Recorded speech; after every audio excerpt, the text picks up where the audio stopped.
আসসালামু আলাইকুম প্রিয় দর্শক, আপনাদেরকে শুভেচ্ছা সহ আমন্ত্রণ জানাচ্ছি বাংলা ভিউ রাতের সংবাদে। সাথে আছি আমি আয়েশা রুনা। প্রথমেই শুনুন লতিফ রেবেলস সংবাদ শিরোনাম।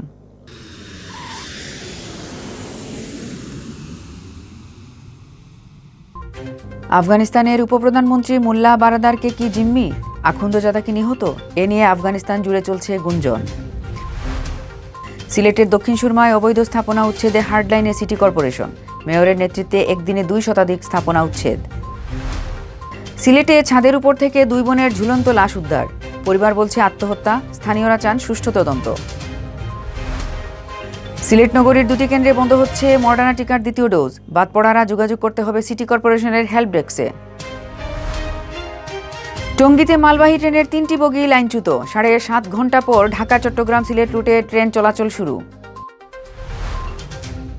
6.5 মাস পর দেশে করোনা শনাক্তের হার নামল 5-এর নিচে, নতুন আক্রান্ত শনাক্ত 1,500।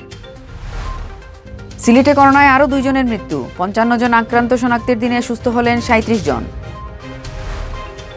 মুনাফার হার কমল জাতীয় সঞ্চয়পত্রের, 15 লাখ টাকা পর্যন্ত মুনাফার হার অপরিবর্তিত থাকলেও কমছে বেশি স্কিমের। মাদক ও প্রতারণা মামলায় আলোচিত হেলেনা জাহাঙ্গীরের জামিন মঞ্জুর, জামিন মিলেনি ডিজিটাল নিরাপত্তা মামলায়। এতক্ষণ শুনছিলেন শিরোনাম, এবার বিস্তারিত। আফগানিস্তানের উপপ্রধানমন্ত্রী মোল্লা বারাদারকে কি কান্দাহারে জিম্মি করে রাখা হয়েছে? তালেবানের প্রধান হাইবাতুল্লাহ আখুন্দজাদা কি নিহত হয়েছেন? প্রাথমিকভাবে আফগানিস্তানের ক্ষমতা কাঠামোর শীর্ষ 1 এবং 2 নম্বরে থাকা তালেবানের 2 নেতাকে ঘিরে এ ধরনের গুঞ্জন ছড়িয়ে পড়েছে। সোমবার ব্রিটিশ ম্যাগাজিন দ্য স্পেক্টরের বরাত দিয়ে এক প্রতিবেদনে এই তথ্য জানিয়েছে টাইমস অব ইন্ডিয়া। চলতি মাসের শুরুর দিকে কাবুলের প্রেসিডেন্ট প্রাসাদে মন্ত্রিসভা গঠনের বিষয়ে আলোচনায় যুক্তরাষ্ট্রের কালো তালিকাভুক্ত সন্ত্রাসী গোষ্ঠী হাক্কানি নেটওয়ার্কের একজন নেতার আক্রমণের শিকার হন তিনি। এরপর থেকে বারাদারকে জনসম্মুখে খুব বেশি দেখা যায়নি। গত বৃহস্পতিবার রাষ্ট্রীয় মালিকানাধীন টেলিভিশনে এসে নিজের আহত কিংবা নিহত হওয়ার খবরকে গুজব বলে উড়িয়ে দেন মোল্লা বারাদার।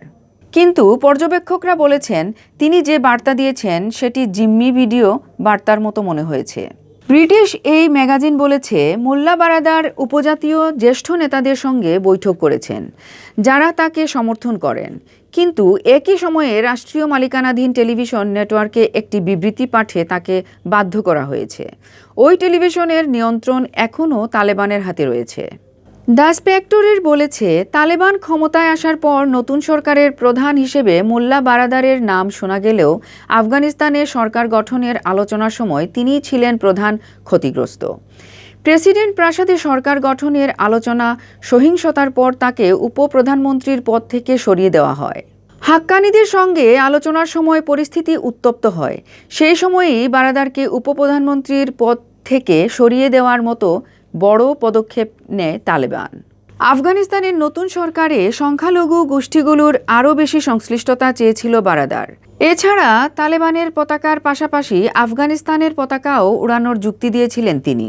আলোচনায় মোল্লা বারাদার অন্তর্ভুক্তিমূলক মন্ত্রিসভা গঠনের প্রস্তাব দেন, যে মন্ত্রিসভায় ও তালেবান নেতা জাতিগত সংখ্যালঘু গোষ্ঠীর অন্তর্ভুক্তি চেয়েছিলেন। তিনি বলেছিলেন, এ ধরনের মন্ত্রিসভা গঠন করা হলে পুরো বিশ্বের কাছে তা বেশি গ্রহণযোগ্য হবে।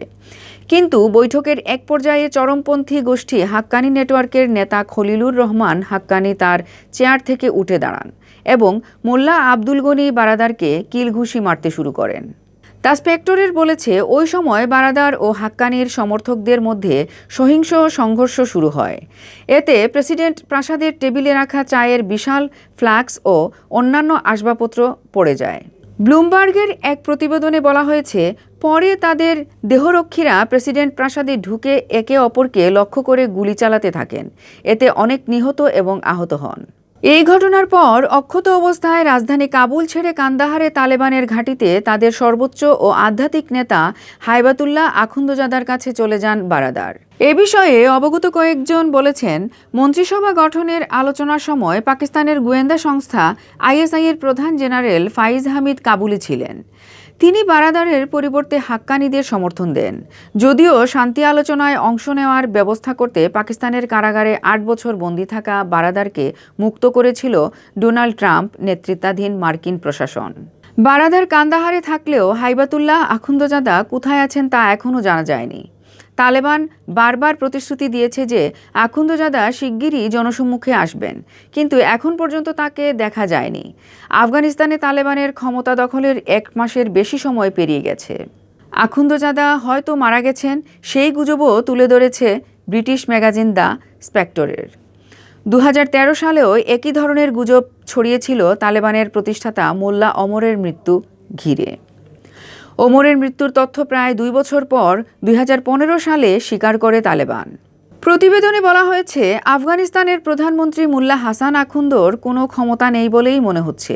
এর অর্থ ২০ বছর আগের শাসনকালের তুলনায় কার্যত মাথাবিহীন তালেবান এখন আফগানিস্তান নিয়ন্ত্রণ করছে।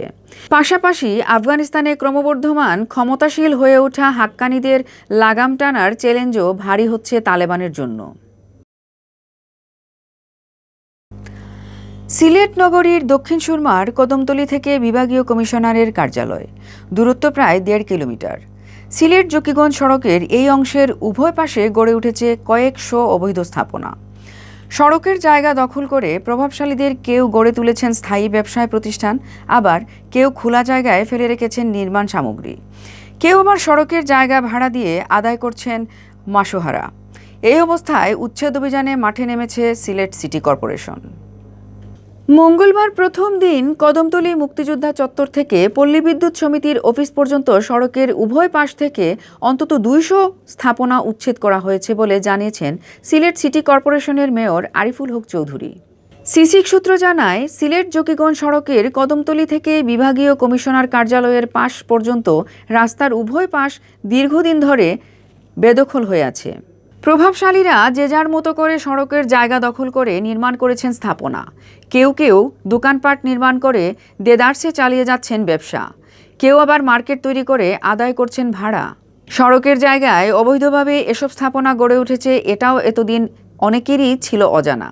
এই অবৈধ দখলদারিত্বের বিষয়টি ধরা পড়ে সিটি কর্পোরেশন সড়কের সাথে ড্রেন ও ওয়াকওয়ে নির্মাণ করার উদ্যোগ নেওয়ার পর। শেষ পর্যন্ত প্রভাবশালী দখলদারদের সব ধরনের অনুরোধ উপেক্ষা করে মঙ্গলবার থেকে সিটি কর্পোরেশন সড়কের জায়গায় নির্মিত অবৈধ স্থাপনা উচ্ছেদ শুরু করে। বোলডোজার লাগিয়ে একে একে ভেঙে ফেলা হয় অবৈধ স্থাপনা। এ সময় অনেক স্থাপনার মালিক মেয়র ও স্থানীয় কাউন্সিলরের কাছে সময় চান, কিন্তু এর আগে নোটিশ দেওয়ার পরও স্বেচ্ছায় স্থাপনা অপসারণ না করায় তাদেরকে সময় দিতে অপারগতা প্রকাশ করেন তারা।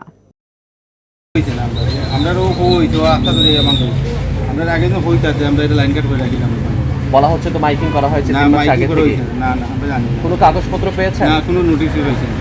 কোনো ধরনের নোটিশ পাননি? না, জি না। এখন ভাঙ্গা হচ্ছে কি কারণে? আমরা ভাঙ্গাও জানি না, এবং রাস্তায় তো আমরা দোকান আসতে বলছি ভাঙ্গা লাগে, এই কারণে আমরা জানি না, এখন আসতে ভাঙ্গা লাগে। সিটি মেয়র আরিফুল হক চৌধুরী ও স্থানীয় কাউন্সিলর তৌফিক বক্স লিপনের নেতৃত্বে শুরু হয় অভিযান। প্রথম দিনের অভিযানে সড়কের উভয় পাশের অন্তত ২০০ স্থাপনা উচ্ছেদ করা হয়। উচ্ছেদ অভিযানের পর সড়কের উভয় পাশ দৃষ্টিনন্দন করা হবে বলে জানালেন স্থানীয় কাউন্সিলর। মূলত মেইন রাস্তা যেটা সড়ক ও জনপথে যে রাস্তাটি রয়েছে, এটি এই রাস্তার উপর গুরুত্ব দিচ্ছি। এই রাস্তাটি অত্যন্ত গুরুত্বপূর্ণ। এখানে সদর দপ্তর থাকার কারণে, বিভাগীয় কমিশনার, পুলিশ কমিশনার মহোদয়ের হেডকোয়ার্টার থাকার কারণে এবং বিভিন্ন কলেজ, মাদ্রাসা এবং বিভিন্ন সরকারি প্রতিষ্ঠান থাকার কারণে আমরা এই রোডটাকে আমরা অত্যন্ত গুরুত্ব দিচ্ছি। ইনশাআল্লাহ আমরা এই কাজ আজকে থেকে শুরু করা হলো।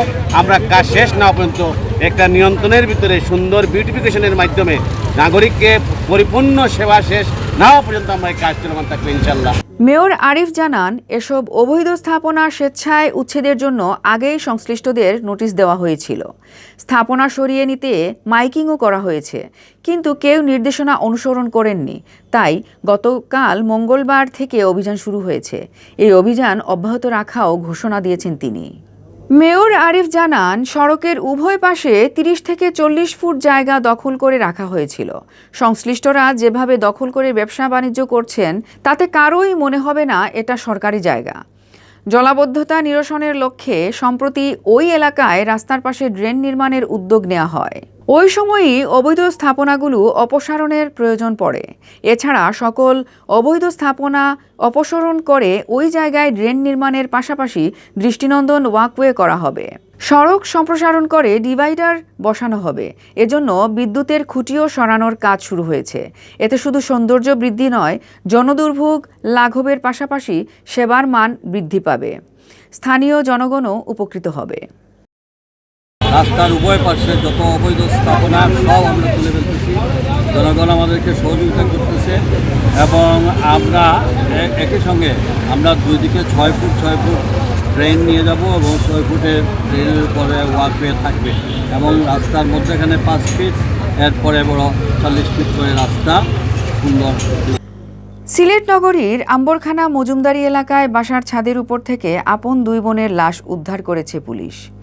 মৃত্যুর ধরন দেখে পুলিশ প্রাথমিকভাবে ধারণা করছে 2 বোন আত্মহত্যা করে থাকতে পারেন, তবে সেটা মানতে পারছেন না স্থানীয়রা। তাদের দাবি, রহস্যজনক এই মৃত্যুর কারণ উদ্ঘাটনে সুষ্ঠু তদন্ত প্রয়োজন। মঙ্গলবার সকালে মজুমদারি 31 নম্বর বাসার ছাদের উপর রডের সাথে ঝুলন্ত অবস্থায় তাদের মরদেহ পাওয়া যায়।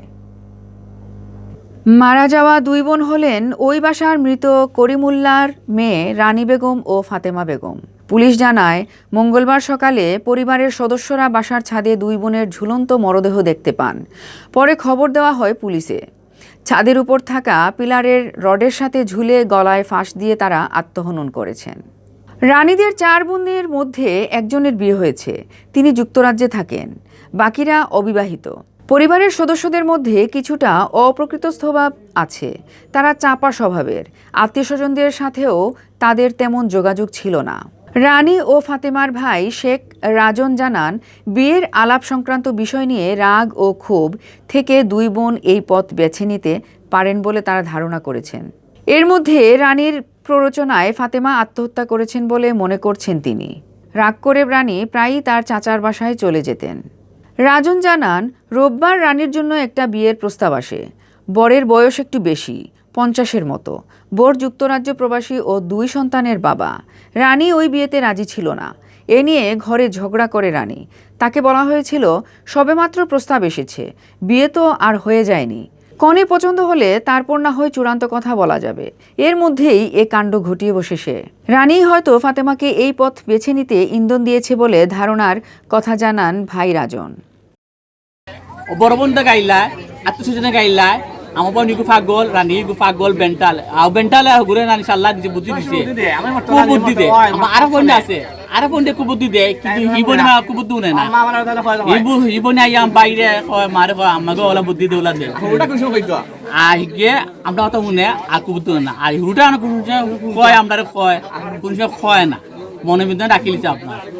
স্থানীয়রা বলছেন, 2 বোনই এলাকায় খুব ভদ্র মেয়ে হিসেবে পরিচিত, কারো সাথে কখনো কোনো ঝামেলা করতে দেখেননি তারা।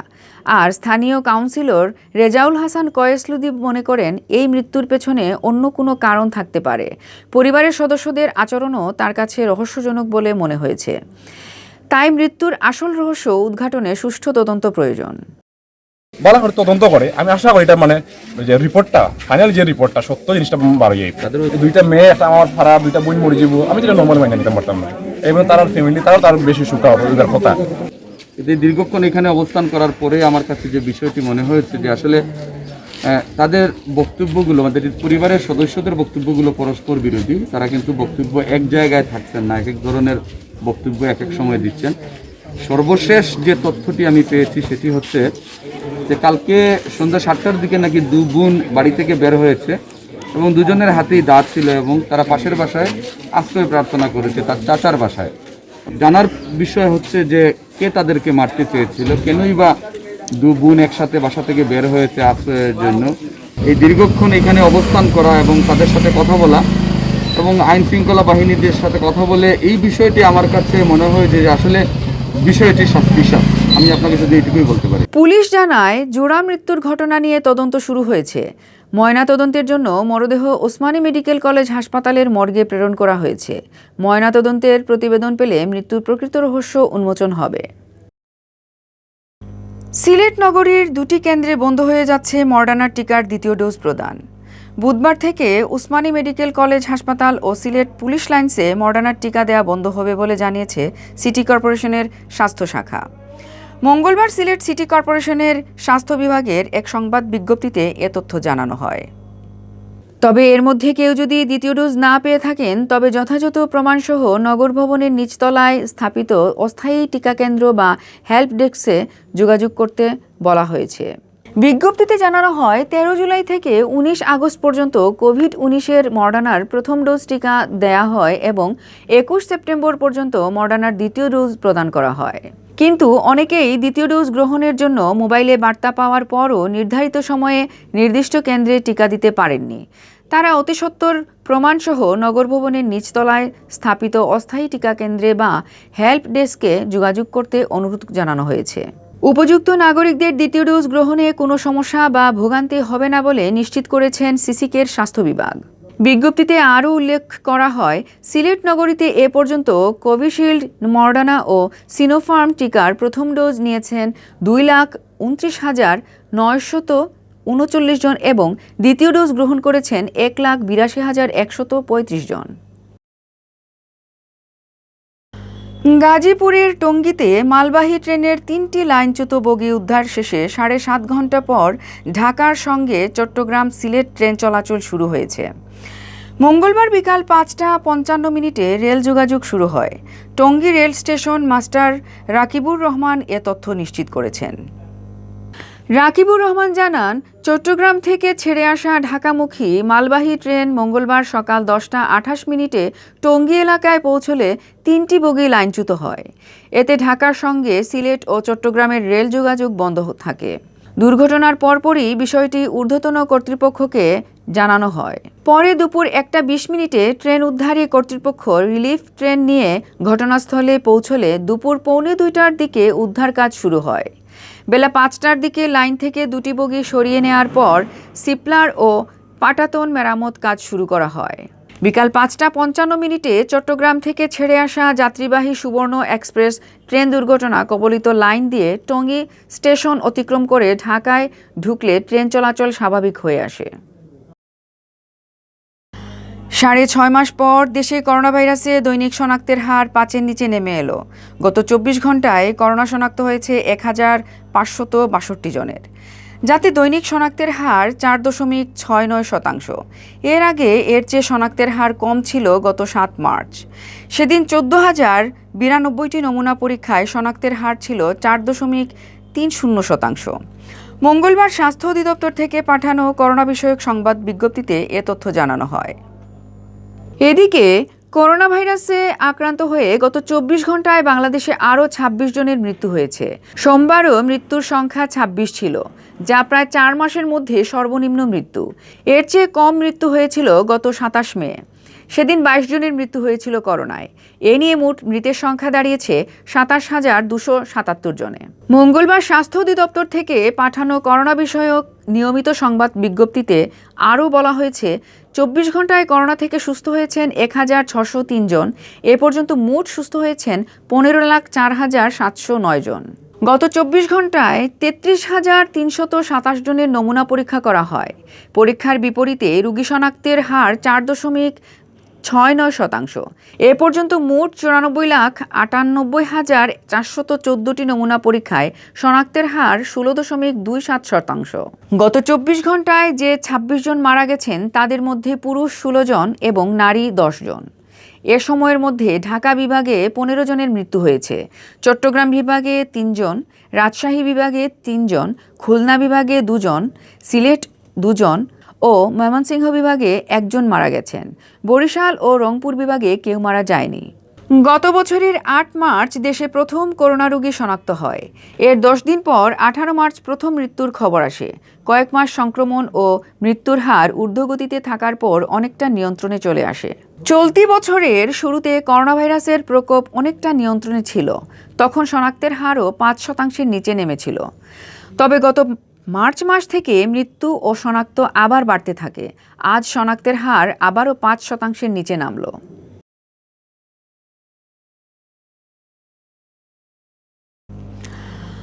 করোনা করোনা ভাইরাসে সিলেটে আরও 2 জনের মৃত্যু হয়েছে। সর্বশেষ 24 ঘন্টায় বেড়েছে আক্রান্ত রোগীর সংখ্যাও। স্বাস্থ্য অধিদপ্তর সিলেট বিভাগীয় কার্যালয়ে জানিয়েছে এমন তথ্য। তারা জানায়, সোমবার সকাল 8টা থেকে মঙ্গলবার সকাল 8টার মধ্যে সিলেট জেলায় 2 জন করোনা রোগী মারা গেছেন। তাদের নিয়ে বিভাগে মৃত্যুর সংখ্যা এখন 1146 জনে। এর মধ্যে উসমানীতে 115 জন সহ সিলেট জেলায় মৃতের সংখ্যা 955 জন। মৃতদের মধ্যে সুনামগঞ্জের 72 জন, মৌলভীবাজারের 72 জন ও হবিগঞ্জের 47 জন রয়েছেন। এদিকে সর্বশেষ 24 ঘন্টায় সিলেট বিভাগে 55 জন করোনা রোগী শনাক্ত হয়েছেন। এর মধ্যে সিলেট জেলায় শনাক্ত হন 40 জন। বাকিদের মধ্যে সুনামগঞ্জের 4 জন, মৌলভীবাজারের 7 জন ও হবিগঞ্জের 4 জন রয়েছেন। 876 জনের নমুনা পরীক্ষা করে তাদেরকে শনাক্ত করা হয়। শনাক্তের হার 6.28 এর আগের 24 ঘন্টায় শনাক্তের হার ছিল 4.30%। আক্রান্ত শনাক্ত ছিল 36 জন।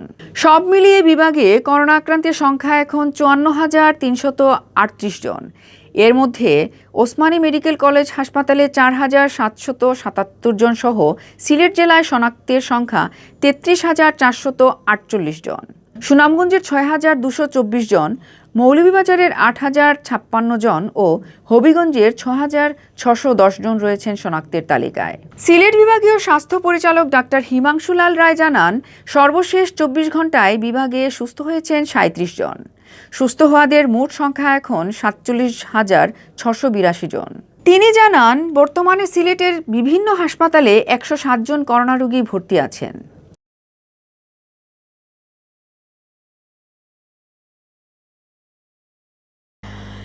জাতীয় সঞ্চয়পত্রের স্কিমগুলোতে মুনাফার হার কমানো হয়েছে। নতুন হার অনুযায়ী 15 লাখ টাকা পর্যন্ত সঞ্চয়পত্রের স্কিমে মুনাফার হার আগের মতো রাখা হলেও তার বেশি পরিমাণ স্কিমে কমানো হয়েছে মুনাফার হার। নতুন করে যারা সঞ্চয়পত্র কিনবেন, শুধুমাত্র তাদের জন্য পরিবর্তিত এই হার কার্যকর হবে। মঙ্গলবার অর্থ মন্ত্রণালয়ের অভ্যন্তরীণ সম্পদ বিভাগ এ সংক্রান্ত প্রজ্ঞাপন জারি করেছে। আগের কেনা সঞ্চয়পত্রের মেয়াদ শেষ হওয়ার পর সেটি পুনঃ বিনিয়োগ করলে তখন নতুন মুনাফার হার কার্যকর হবে। ব্যক্তি ও প্রাতিষ্ঠানিক উভয়ের জন্য নতুন এই মুনাফার হার প্রযোজ্য হবে। প্রজ্ঞাপন অনুযায়ী 5 বছর মেয়াদী বাংলাদেশ সঞ্চয়পত্রে বর্তমানে মেয়াদ শেষে 11.28% মুনাফা পাওয়া যায়। নতুন নিয়মে যাদের এই সঞ্চয়পত্রে 15 লাখ টাকার বেশি বিনিয়োগ রয়েছে, তারা মেয়াদ শেষে মুনাফা পাবেন 10.30% হারে। আর 30 লাখ টাকার বেশি বিনিয়োগ থাকলে মুনাফার হার হবে 9.5%। 3 মাস অন্তর মুনাফাভিত্তিক 3 বছর মেয়াদী সঞ্চয়পত্রে বর্তমানে মেয়াদ শেষে মুনাফার হার 11.04%। সেটি এখন 15 লাখ টাকার বেশি বিনিয়োগের ক্ষেত্রে কমিয়ে করা হয়েছে 10%। আর এই সঞ্চয়পত্রে যাদের বিনিয়োগ 30 লাখ টাকার বেশি, তারা মেয়াদ শেষে মুনাফা পাবে 9% হারে। অবসরভোগীদের জন্য নির্ধারিত 5 বছর মেয়াদী পেনশনের সঞ্চয়পত্রে মেয়াদ শেষে এতদিন 11.76% হারে মুনাফা পাওয়া যেত। এখন এই সঞ্চয়পত্রে যাদের বিনিয়োগ 15 লাখ টাকার বেশি, তারা মেয়াদ শেষে মুনাফা পাবেন 10.75% হারে। আর 30 লাখ টাকার বেশি বিনিয়োগ থাকলে এই হার হবে 9.75%। 5 বছর মেয়াদী পরিবার সঞ্চয়পত্রে মেয়াদ শেষে মুনাফার হার ছিল 11.52%। এখন এই সঞ্চয়পত্রে 15 লাখ টাকার বেশি বিনিয়োগ মুনাফার হার কমিয়ে করা হয়েছে 10.5%। আর 30 লাখ টাকার বেশি বিনিয়োগের ক্ষেত্রে এই হার 9.5%। ডাকঘর সঞ্চয় ব্যাংকের সাধারণ হিসেবে বর্তমানে মুনাফার 7.5%। এতে কোনো পরিবর্তন আনা হয়নি। ডাকঘর সঞ্চয় ব্যাংকে 3 বছর মেয়াদী হিসেবে বর্তমানে মুনাফার হার 11.28%। এখন 15 লাখ টাকার বেশি বিনিয়োগে মুনাফার হার হবে 10.30%। আর 30 লাখ টাকার বেশি বিনিয়োগ হবে 9.30%।